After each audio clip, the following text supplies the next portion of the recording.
Men that cheat are attention whores. Hello, motherfucker. Thanks for joining. We'll be discussing fitness, fashion, and ways to focus on greatness. Be sure to subscribe and click the notification bell. Hey, and welcome back to my channel. If you're new, please be sure to subscribe and click the notification bell so you'll know when I upload new videos. Again, I will not be reviewing any TV shows, series, or movies. However, sometimes I do find topics that are transferable to real life that I do want to touch on. And one of my favorite shows right now is Love and Marriage Huntsville. And Martell and Mel, if you're following, Martell did cheat on Mel, and he had an affair with a woman for 3 years, and Mel just happened to get pregnant right prior to her finding out that he had been cheating, and they're currently going through counseling. Pushed her to do just so many great things. She still would be teaching if I wasn't there pushing her to do certain things, you know? Yes, you have pushed me, and I appreciate that. However, I need you to understand that you didn't make me. I was already moving toward greatness, but God will put certain people in your life to help you to get there. That could have been you or somebody else. That sounds good, but probably not, though, you know? I mean... Yeah, and see, exactly. Give credit when credit is due. You get recognized from me and everybody else for doing, I mean, almost everything. When I do something specifically, that's when I'm like, okay, just let people know that you didn't do that too, you know? Martell did that. Just give me my little 10%, because I've given you. And can we not talk about people? And just you and I? Oh no, because I mean I feel that's kind of major. But can we talking about you and I and how we make each other feel? Can we talk about that? It all goes hand in hand. Okay. Do you require the degree of recognition from him about you? You know, for me, I don't look for that validation or that, Tell you know. him that. Tell him. Martell, I don't. Sweetheart, you wouldn't require it because you get it all. I first want to know, did you notice how Martell wanted to take the credit for Mel's success, her being a successful businesswoman? He wanted to take credit. Not only did he want to take credit, he wanted to acknowledge to the world that it was his push that got her there, which may or may not be feasible in a relationship. However, she did do the work on her own. If you believe in somebody, believe in that person, and without wanting to take the credit. You're her husband. People are already giving you the credit by you being her husband. That's already, you know, given. It's a given. Not only did he want her to acknowledge that he gave her the push, he wanted each and every time he did something specific for her to mention it, whether it be at her speeches, radio station interview, whatever may have you. He wanted her to be sure to acknowledge whatever that specific job or duty was that he did. He wanted her to acknowledge that. From the beginning of our relationship, I'll put you in the front. You already get all the recognition. To me, we are one. So for me, it's like when I do well, it's we're doing well. Or when you're doing something major, it's we're doing something major. It's always an us. When I go speak and shine, we're shining. Holt and Holt. I always started my speeches with our story. That sounds good, but still. It's the truth. Okay. To be real about it, I mean, just be real. We're still separate no matter what. It's Melody Holt up on stage. Ladies and gentlemen, Melody Holt. Ladies and gentlemen.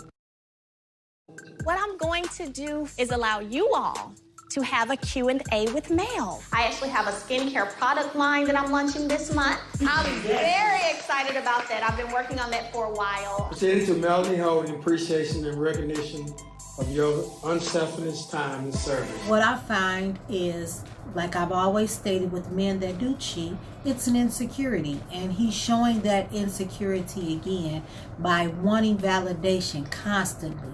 I find that men that cheat are attention whores. They have a constant need for attention. They have a constant need for validation, for someone to acknowledge that they're a great person, that they're needed in the world. And it's an insecurity that they themselves have not found within them. And that really just goes to my beliefs that a cheater is someone that is insecure, a narcissist, and needs validation from others, which is why more oftentimes than not, the man or woman is an attention whore. They don't care where the attention comes from. They just want attention. They want somebody to always be saying, hey, you look good. Oh, you're a great person. You're so nice. Thank you for being there for me. They want and desire to be that shoulder that somebody leans on. It gives them, it boosts their ego. Also, a lot of men, they say, oh, you know, they want a woman that is successful, that's driven. But there are a lot of men in this world that want women to be beneath them on a level or two, financially, mentally, emotionally. They want a woman that needs them. They want a woman that's not as smart as them, so they're dependent on them for answers and even just general logic to a lot of things in life.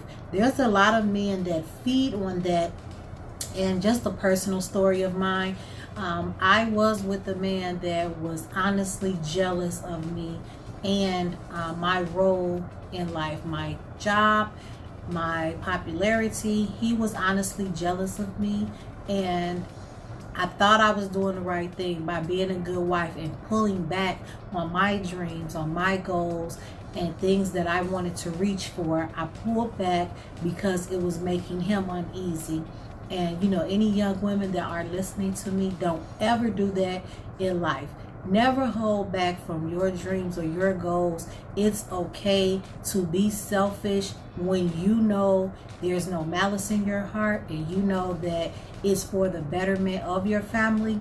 Never hold back on your dreams and your goals. That is a big regret of mine, that I did not keep pushing myself as much as I know I could have, because I thought my number one priority was being a good wife. And in that marriage, being a good wife meant me not being as great as I know I was. So that's just a little story time, my personal inspiration, what pushes me now. I'm lucky enough to have a man that really engages with me, has those conversations. Hey, what is it that you want to be doing? Where are you trying to get to? And offers the help, not just financially, offers the help to get me there, or gives me a quick reminder. Lori, you said you wanted to be doing this. You're not doing it. When are you going to do it? Let's get moving.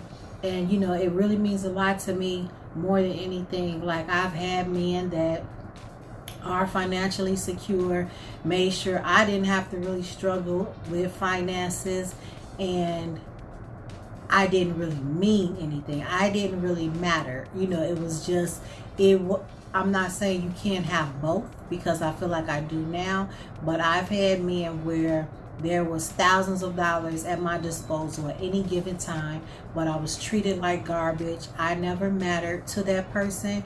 My dreams never mattered to that person, and I didn't believe in myself enough to walk away or even to make use of the money that I had. You know, wasted a lot of money, wasted a lot of time, just being the quote-unquote trophy wife. Not meaning that I was, none of the men I was married to, but I was a trophy wife for a few men that I did date, and just wanted me to look cute on their side, close my mouth, and that was it. You know, that was all I was good for.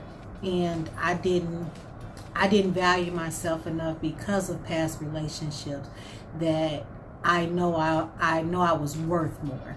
So a lot of times when they say you attract what you are, you attract who you think you are, it's true. You know, if you don't believe in yourself and you don't love yourself, you're going to attract those men that also don't love you, don't believe in you, and don't value you when you don't value yourself. Now, I'm not man bashing, I'm not knocking anyone, because that's where I was at a point in my life where I did not value myself, and it didn't matter to me if that person I was with valued me. I just became complacent with being in a relationship because I didn't want to be alone or whatever may have you. I didn't want to be out just dating. So I stayed in some relationships much longer than I needed to. I got in some relationships that I know I didn't need to be in, or I didn't really desire to be in, but just because that person was choosing me. This is toxic logic. This is very deep-seated. It's so very much ingrained in you. And I'm wondering, something somewhere along your history, you lacked acknowledgement from significant people in your life. Wow. And my feeling is that you might be transferring what you didn't get from those other people over there and requiring her to fill the gap for you now, which means that she cannot be herself because she's too busy satisfying you. What's wrong with that, Doc? It's too much of a burden. It's too much of a burden to bear. Oh. Shoo! Thank you. Praise the Lord. I'm serious. I think you're putting a lot of that, unmet stuff on your wife. And that will kill a marriage. Regarding Mel and Martell, I do think that one thing I do want to applaud Martell for is going to get the help that he needs, and he seems to be very receptive with working on his issues. He doesn't seem to be saying, no, that's not true, or placing the blame on anyone else for his behavior but himself. That I can applaud for Martell, and I think they will be able to save their marriage because Martell is willing to make those changes for himself. He's not expecting Mel to just completely do a 180 and be a different person. He is willing to do the work that's needed to have a successful marriage, and I think that is what will save their marriage. I'm not one to say if someone cheats or they do something you don't like, you should just quit. If both parties aren't willing to work on a relationship, of course it won't work. But quitting is the easiest thing we can do, and it's easy for us to sit at home and say, oh well, I would have been gone. He cheated on me, I would have been gone. But if we leave every time someone makes a mistake on your end or the man's end, you're going to continuously keep starting over because we're human beings, people. I'm not saying cheating is a mistake, but when someone I don't even know what to call it. When someone makes a choice that is not good for the betterment of the relationship, and every single time you choose to leave, we're always going to be starting over, because what may not be a big issue for you may be a big issue for someone else. And I think as Black families, we need to strive more to stay together. Let's work the problem out, let's resolve it and do better. If that is the goal, I think we can have much more long-standing marriages. Tell me what you guys think down below, what your thoughts are, and how do you feel. As always, these are just my opinions, not the law.